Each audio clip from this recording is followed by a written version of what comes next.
एक आखिरी मौका देता हूँ, ये सब चलबे ना। আমরাই জিতবো, অন্য কেউ নয়। टीएमसी के गुंडों से भी कहना चाहता हूँ, 4 मई महाजंगल राज की एक्सपायरी डेट है।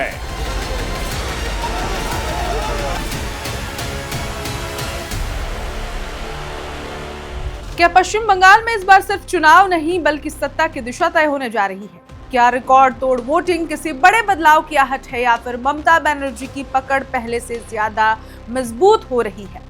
क्या वोटर लिस्ट से लाखों नाम हटने का विवाद सियासी नैरेटिव को पूरी तरह बदल चुका है? और क्या बीजेपी के बड़े बड़े वादे जमीन पर वोट में तब्दील हो रहे हैं?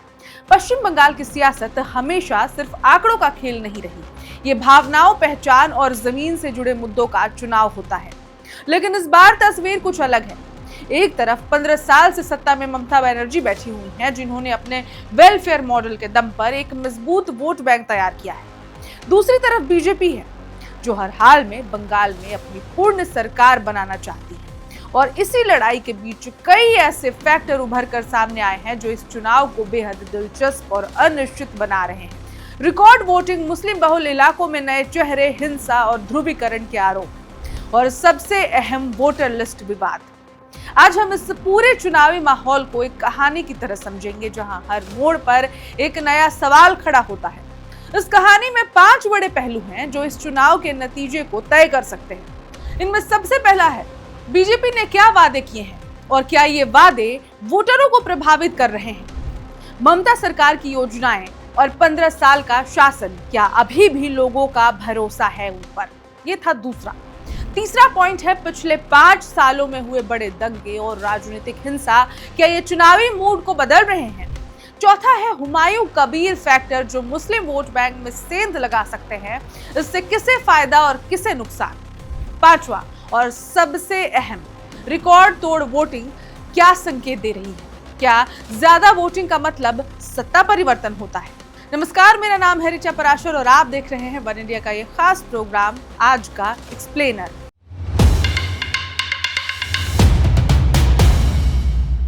तो चलिए शुरू करते हैं उस पहले मोड़ से जहां चुनावी कहानी की असली शुरुआत होती है। बीजेपी ने क्या वादे किए हैं और क्या ये वादे वोटरों को प्रभावित कर रहे हैं?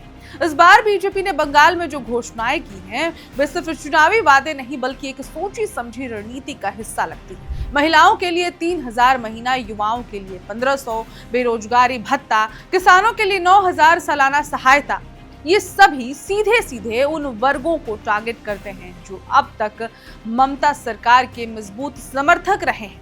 यानी बीजेपी ने सीधा उस वोट बैंक पर हमला बोला है जिसने पिछले 15 सालों से टीएमसी को सत्ता में बनाए रखा है।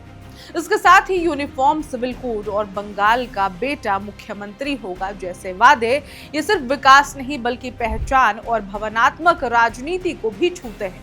लेकिन क्या ये वादे वोट में बदलेंगे? यही सबसे बड़ा सवाल है। हालांकि वोटिंग परसेंटेज जो 92% से ऊपर निकल कर आया है, बंगाल में एक इतिहास रचा गया है वोटिंग के मामले में, ये कुछ अलग ही कहानी बयान कर रहे हैं जिसका पता चलेगा 4 मई को।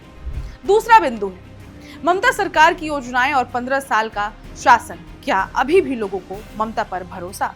ममता बनर्जी ने अपने 15 साल के कार्यकाल में एक ऐसा वेलफेयर मॉडल खड़ा किया है जिसने उन्हें दीदी से ब्रांड बना दिया है।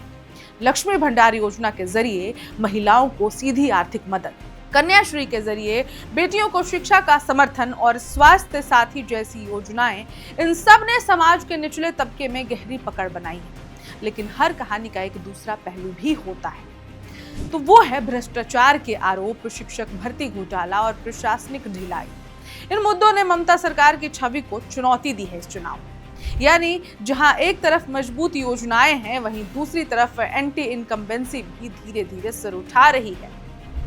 तीसरा पॉइंट समझिए, पिछले 5 साल में हुए बड़े दंगे और राजनीतिक हिंसा, क्या ये चुनावी मूड को बदल रहे हैं? तो अब आते हैं उस मुद्दे पर जो हर चुनाव में सबसे ज्यादा भावनात्मक असर डालता है, हिंसा। पश्चिम बंगाल में पिछले कुछ सालों में राजनीतिक हिंसा की कई घटनाएं सामने आई। चुनाव के बाद की झड़पें, पंचायत चुनाव के दौरान हिंसा और वीरभूमि जैसी घटनाएं, इन सब ने कानून व्यवस्था पर सवाल खड़े किए हैं। बीजेपी इसे बड़ा मुद्दा बनाकर जनता के सामने रख रही है और शुरू से ही रखती आई है। जबकि टीएमसी इसे साजिश और बढ़ा चढ़ाकर पेश करने का आरोप लगाती है। लेकिन वोटर के मन में क्या चल रहा है ये कोई नहीं जानता है, क्योंकि सुरक्षा और स्थिरता का मुद्दा अक्सर चुपचाप वोटिंग मशीन तक पहुंच जाता है। चौथा, हुमायूं कबीर फैक्टर, जो मुस्लिम वोट बैंक में सेंध लगा सकता है। उससे किसे फायदा और किसे नुकसान? तो अब कहानी में ये नया किरदार जो है हुमायूं कबीर का, मुर्शिदाबाद और आसपास के इलाकों में उनका नाम तेजी से उभरा है। धार्मिक मुद्दों को उठाकर उन्होंने मुस्लिम वोटर्स के बीच अपनी जगह बनाई है। अगर वे इसे वोट बैंक में सेंध लगाने में सफल होते हैं तो इसका सबसे बड़ा नुकसान होगा टीएमसी को, यानी ममता को। तो अगर ममता को नुकसान होगा तो फायदा किसे होगा?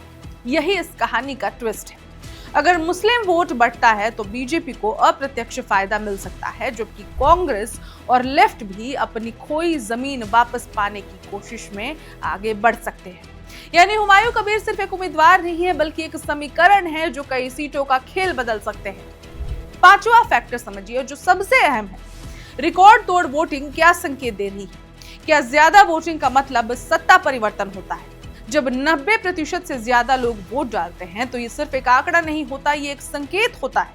लेकिन ये संकेत किस ओर इशारा करता है? क्या ये बदलाव की लहर है या फिर मौजूदा सरकार के समर्थन का प्रमाण?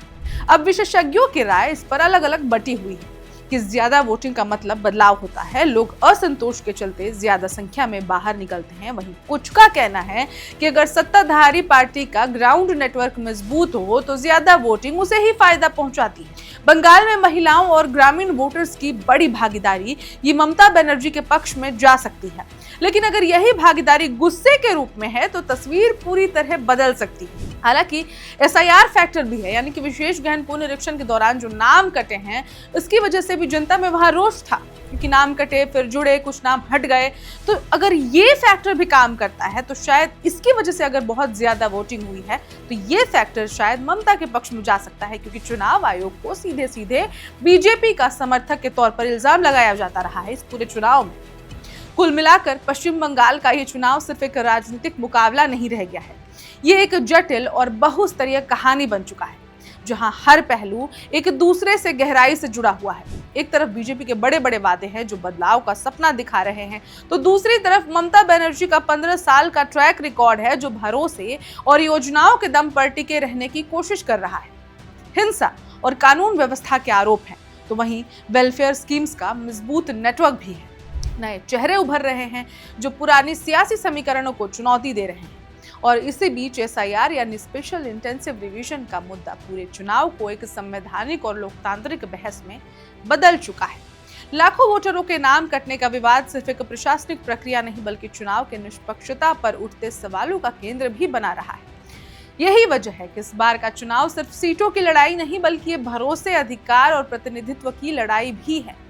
जनता के मन में कई सवाल हैं। क्या उनका वोट सुरक्षित है? क्या उनका नाम सूची में है? और क्या उनका फैसला सही मायने में गिना जाएगा? लेकिन अब फैसला पूरी तरह से जनता के हाथ में ही है, जो कि अब कैद भी हो चुका है। वोटिंग हो चुकी है पहले फेज की, और जब 4 मई को नतीजे सामने आएंगे तब सिर्फ ये तय नहीं होगा कि सत्ता किसके पास जाएगी, बल्कि ये भी साफ हो जाएगा कि बंगाल की जनता ने क्या चुना है, बदलाव की नई राह या फिर पुराने भरोसे को एक और मौका दिया है। आज के एक्सप्लेनर के इस एपिसोड में इतना ही, लेकिन कैसा लगा आप हमें कमेंट करके जरूर बताइएगा। और बाकी अपडेट्स के लिए, बाकी खबरों के लिए, चुनाव से जुड़े मुद्दों के लिए देखते रहिए one India Hindi. Subscribe to One India and never miss an update. Download the One India app now.